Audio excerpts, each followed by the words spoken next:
आज हम देखेंगे हिंदी के प्रसिद्ध नाटककार मोहन राकेश। इनका आधे अधूरे यह नाटक ये हिंदी का बड़ा ही लोकप्रिय नाटक है, जिसे मोहन राकेश को एक नई पहचान मिली और इसी के साथ उन्होंने हिंदी साहित्य में अपना एक नया मकाम बनाया। मोहन राकेश का नाटक आधे अधूरे एक मध्यम वर्गीय परिवार की आंतरिक कलह और उलझते रिश्तों के साथ साथ समाज में स्त्री पुरुष के बीच बदलते परिवेश तथा एक दूसरे से दोनों की अपेक्षाओं का चित्रण है। महेंद्रनाथ बहुत समय से व्यापार में असफल होकर घर पर बेकार बैठा है और उसकी पत्नी सावित्री नौकरी करके घर चलाती है। इस कई तरह की परिस्थितियों और अपने अपने स्वभाव के कारण दोनों एक दूसरे से नफरत करते हैं, मगर फिर भी सामाजिक, पारिवारिक और रूढ़िगत ढांचों में कसे रहने के कारण साथ रहने को मजबूर हैं। महेंद्रनाथ और सावित्री का एक दूसरे से घृणा करते हुए भी साथ रहना भारतीय समाज में व्याप्त रूढ़िगत व्यवस्थाओं को जाहिर करता है, जिसके चलते स्त्री को तो क्या पुरुष प्रधान समाज का एक पुरुष भी शादी जैसे बंधन को तोड़ पाने में खुद को असमर्थ पाता है। सावित्री को महेंद्रनाथ हमेशा से दब्बू, व्यक्तित्वहीन और उस पर निर्भर रहने वाला बेकार आदमी नजर आता है, जिसका उसकी नजरों में कोई सम्मान नहीं है। वह अपने लिए या जीवन बिताने के लिए एक ऐसे आदमी की अपेक्षा अपने जीवन साथी के रूप में नहीं करती, इसीलिए उससे कटती जाती है और लगातार किसी ऐसे पूर्ण आदमी की तलाश करती रहती है जो उसकी सारी कसौटियों पर खरा उतर कर उसे एक नया जीवन दे। लेकिन ऐसा आदमी उसे नहीं मिलता।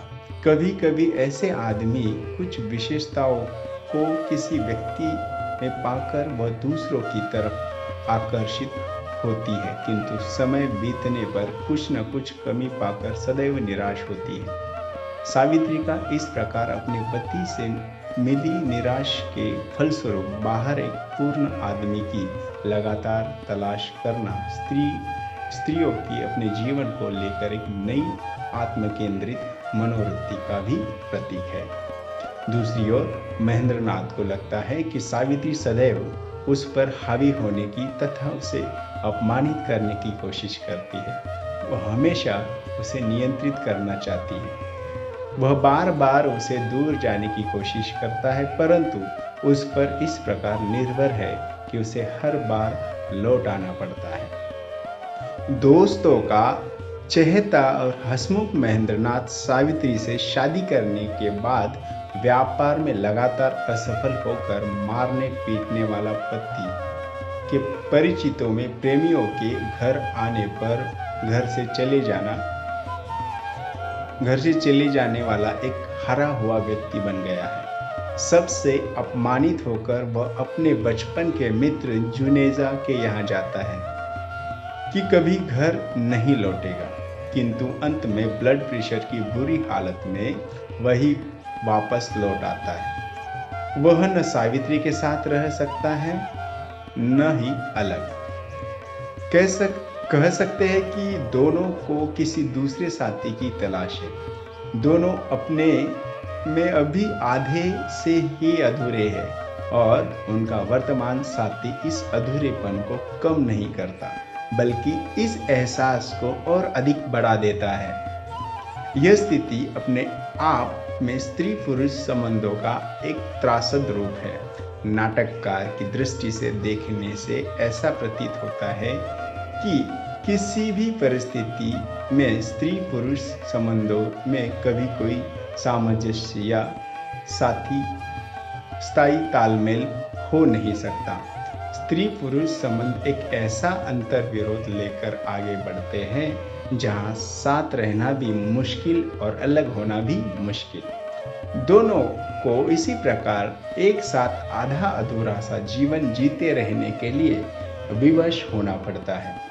यह स्थिति आधुनिक मध्यवर्गीय समाज में स्त्री पुरुष के बीच संबंधों में आए बदलाव को यथारूप चित्रित करती है, जहां महत्वाकांक्षाएं, आत्मकेंद्रित स्वभाव तथा आत्मनिर्भर न होने की स्थिति में वह रिश्ता जो जीवन का आधार होना चाहिए एक बोझ बनकर रह जाता है और स्त्री पुरुष आजीवन उस बोझ को ढोने के लिए खुद को विवश पाते हैं। महेंद्रनाथ और सावित्री के बीच के इस भावनात्मक अलगाव का मुख्य कारण उनकी आर्थिक स्थिति भी समझी जा सकती है, परंतु नाटककार मोहन राकेश ने अन्य पात्रों के जरिए यह भी दर्शाया है कि पति पत्नी के अलगाव और परिवार के टूटने का एकमात्र कारण हमेशा आर्थिक संकट ही नहीं होता। सावित्री की बेटी बिन्नी और उसके पति मनोज का वैवाहिक जीवन आर्थिक दृष्टि से अच्छा है, फिर भी उनके बीच तनाव और उनके बीच के रिश्ते में आई घुटन उपयुक्त कथन को प्रमाणित करती है। नाटक में महेंद्रनाथ के अलावा जुनेजा, शिवजीत, जगमोहन, मनोज और सिंघानिया का भी उल्लेख हुआ है। इस पात्रों की सामाजिक और आर्थिक स्थिति महेंद्रनाथ से काफी अलग थी और यही एक कारण माना जा सकता है कि सावित्री इन पात्रों में से कुछ के प्रति आकर्षित रही, परंतु फिर भी एक ऐसा स्थायी संबंध बनाने में अक्षम रही जो उसकी अपूर्णता को खत्म कर पाता है। इसी से पता चलता है कि मध्यम वर्गीय समाज का मनुष्य आजकल रिश्ते बनाते वक्त तत्कालीन सुविधा खोजता है और जब वह सुविधा समाप्त हो जाती है तो इस रिश्ते के बने रहने का कोई कारण नहीं रहता। बड़ी तेजी से आते इस बदलाव में स्त्री पुरुष संबंध भी अपने रूप और आकार बदल लेते हैं। यही कारण है कि आधे अधूरे नाटक स्त्री पुरुष के संबंधों में व्याप्त असफलताओं, अपूर्ण महत्वाकांक्षाओं, यौन कंठुआओं तथा भय, घृणा और आक्रोश को उजागर करता है। पति पत्नी के बीच मानसिक विच्छेद और कलह का असर उनके अन्य रिश्तों पर भी पड़ता है। महेंद्रनाथ और सावित्री की बड़ी बेटी बिन्नी ने मां के ही एक प्रेमी मनोज के साथ भागकर शादी कर ली, लेकिन फिर भी दुखी और परेशान है। बेटा अशोक पिता की भांति बेकार है, उसका नौकरी में मन नहीं लगता और वह अपना जीवन अभिनेत्रियों की तस्वीरों और अश्लील पुस्तकों के सहारे काट रहा है। छोटी बेटी भी इस वातावरण में बिगड़कर जिद्दी, मुंहफट तथा चिड़चिड़ी हो गई है और उम्र से पहले ही यौन संबंध में रुचि रखने लगी है। इस सभी पात्रों के व्यवहार में महेंद्रनाथ और सावित्री के कटु संबंधों की छाप साफ नजर आती है। अंततः आधे अधूरे नाटक ये भी दर्शाता है कि इस तरह स्त्री पुरुष के संबंधों में आए बदलाव पारिवारिक ढांचे और अन्य रिश्तों पर भी असर डालता है।